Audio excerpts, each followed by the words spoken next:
All right, this is this video is going to be talking about scale factor, how that affects perimeter and area, and then once we know our scale factor, then what do we do with that? Okay, so this is the scale factor video. So we notice right away that our little triangle and this big one that we see here that's got all the lines through it, they look similar. Okay, do they share the same angles? Well, let's check. Yes. Yes. And yes, all three of those angles were the same. Do they have the same shape? I would think that they do. I think they have the same shape. Now the question is do they have a scale factor? Well, let's talk about what that would even mean. How many times bigger does the larger triangle look? You might say 9, you might say 3. I'm going to just run this along this side. We've got this side, I'm going to do the bottom side here. 1, 2, 3.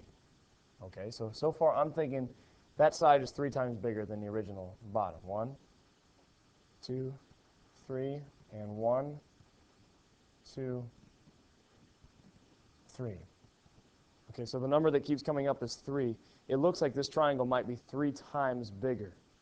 So my scale factor, I'm going to guess, is 3. I'm just going to throw that out there. Let's say scale factor equals 3. Now what does that do to my perimeter?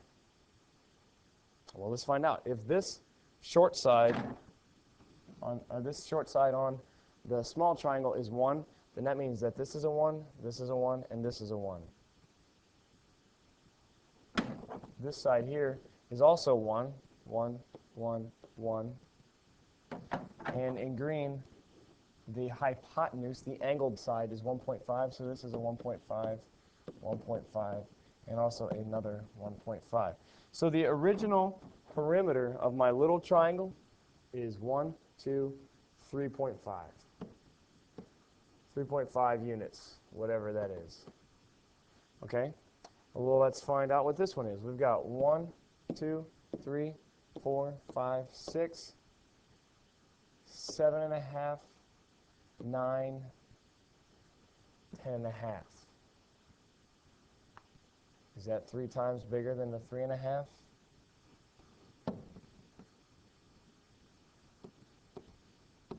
Multiply that out. Yes, it is. It is 3 times bigger.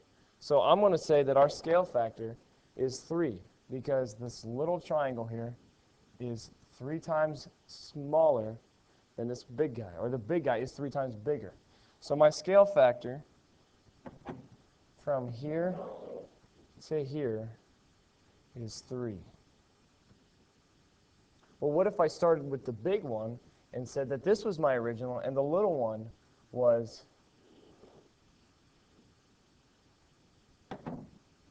the new figure? What would I do? Well, you could say that this little guy is 1/3 the size of the big guy. It's 1/3. Something interesting happens here. Scale factor is 3 from small to big. From big to small, scale factor is 1/3. 3 is the same thing as 3 over 1. If you make the reciprocal of 3 over 1, you get 1 over 3. So the opposite scale factors are just a reciprocal. All right, well, let's test our theory and find out what happens to other perimeters.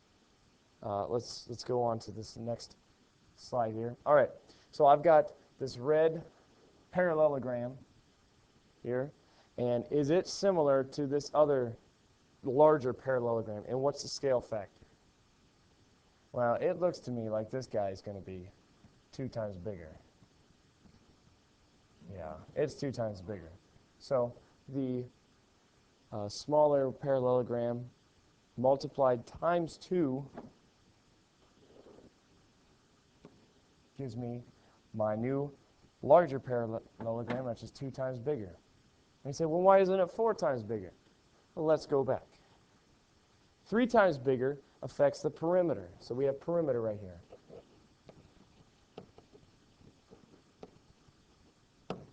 And my perimeter was 3 times bigger. So times 3. But there's another thing that's affected, and that's the area. What happened to my area? My area got how many times bigger? There's 1, 2, 3, 4, 5, 6, 7, 8, 9. My perimeter is 9 times bigger. I just said area. My area is 9 times bigger. Wonder why that is. Scale factor was 3. Perimeter is 3 times bigger. Side lengths are 3 times bigger because this is now, the total thing here is going to be 3. So that's 3 times bigger. But the area is 9 times bigger. Well, there's a little song, the scale factor song, and in the scale factor song it says, to make things bigger, it's more than 1. So we made our small rectangle here. We made this guy bigger. So our scale factor was more than 1. In fact, it was 3. To make things smaller, it's less than 1. So to make things bigger, it's more than 1. To make things smaller, it's less than 1. 1/3, we went from the big one to the little one. 1/3 is less than 1. To find the area, square it, it's fun. So that must mean that our scale factor of 3, if we square it, 3 squared does equal 9. Our new area is 9 times bigger. Okay, so to make things bigger, it's more than 1. To make things smaller, it's less than 1. To find the area, square it, it's fun. Scale factor, scale factor. What a beautiful song. Okay, so let's look here. Let's square our scale factor here. Our scale factor is 2. 2 squared equals 2 times 2, 4. Is our new area 4 times bigger? Let's find out. 1, 2, 3, 4. Yes, it is. Let's move on to another one. Let's try it again. Okay, we've got the nice triangles here. Are they similar? Yeah, they kind of look like it. Can we make a larger version of this small guy right here? Let's try. Let's put this one together. Put this guy together. Like so. And then we might have to do some manipulation. But we got it. And it looks like he fits perfectly inside there. How many times bigger would you say this larger triangle is? 2 times? I agree. 1, 2, or 1, 2, and coming up the left side, 1, 2. How much bigger is the area? 2 squared? 1, 2, 3, 4. 4 times bigger. Okay, now we got the rectangles. Does this look similar? Yeah, it does. Let's check to see if we got a scale factor. Looks like it's going to be 1, 2, 3 times bigger. Let's check it the other way. 1, 2, 3. Yes. Scale factor must be 3. So the area, if we square the scale factor of 3, 3 squared equals 9.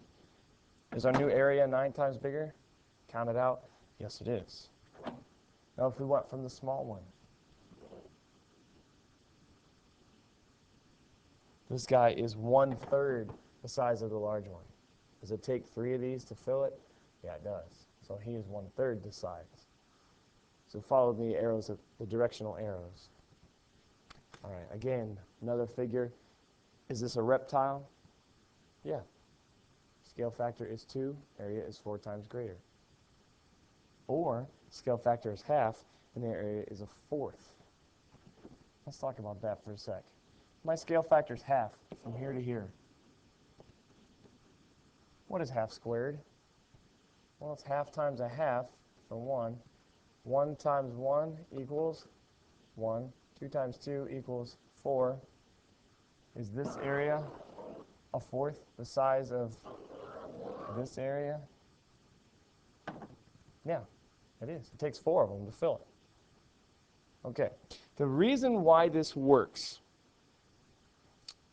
if this is going to confuse you, just ignore it. But I just want to prove to you why this squaring the scale factor thing works. The area, when I have my original, my 1, scale factor is 1, the area is 1.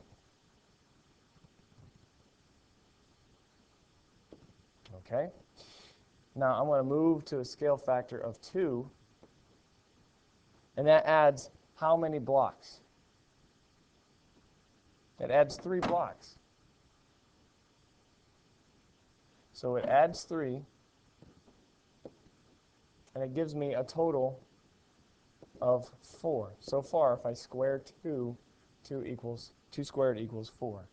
All right, let's move into the scale factor of 3. So there I'm adding 1, 2, 3, 4, 5. I'll be adding 5 blocks, so scale factor of 3 plus 5 blocks. Let's try it. Erase these 2 guys here, or 3 guys here.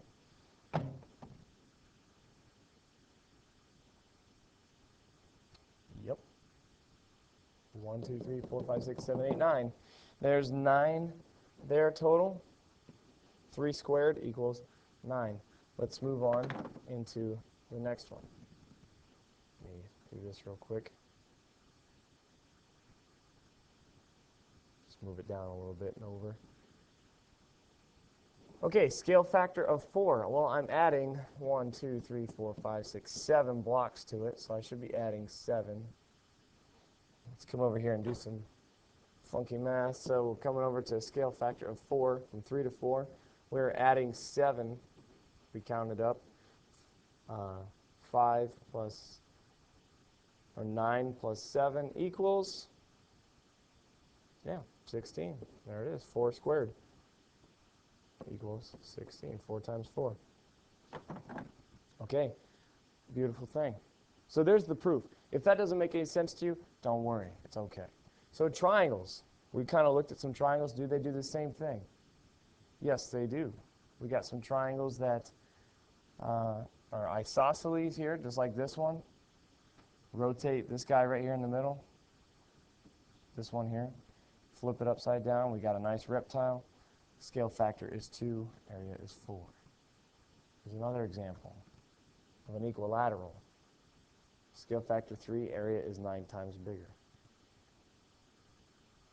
And lastly, the right triangle, same situation. Scale factor is 2, 1, 2, or 1, 2, 1, 2. Scale factor is 2 squared does equal 4. And lastly, the scalene, which is what most of us have trouble with, trying to visualize the reptile, but it does reptile. Okay, and the same rule would apply that we just looked at. Add 3, add 5, add 7. Same thing as what we just talked about.